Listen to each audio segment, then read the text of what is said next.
Now this morning, the priest in charge of Paris's Notre Dame Cathedral says the landmark nearly destroyed by Monday's fire will be closed for 5 or 6 years.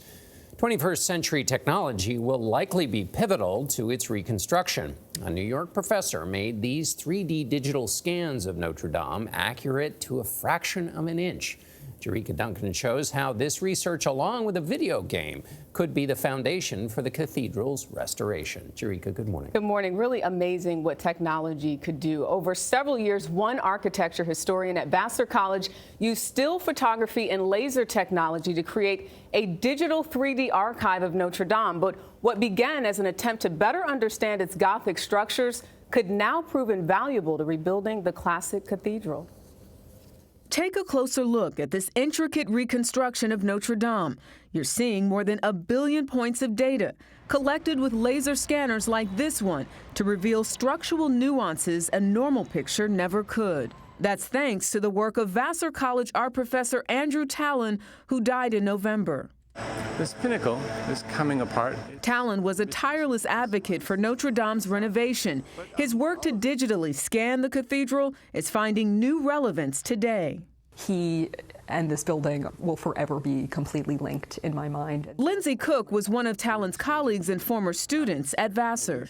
It is the only place where we have that data preserved.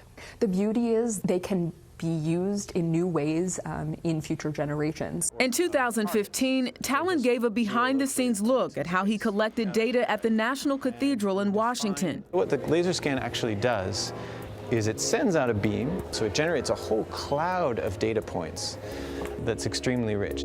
Professor Cook walked us through some of Tallon's Notre Dame data points. So what are we looking at here? We're looking here at a cross-section of the nave roof. She said it took him roughly 2 years to compile images, combining his scans with high-definition pictures like these to make his 3D models look as accurate as possible. Notre Dame's digitally influenced future may find inspiration from a popular video game as well. Artists from 2014's Assassin's Creed Unity reportedly also spent years digitally modeling the landmark, just like Tallon. What do you think the biggest takeaway is from these models? Certainly, it's wonderful to have a document that is a digital preservation or a digital archive of this entire structure.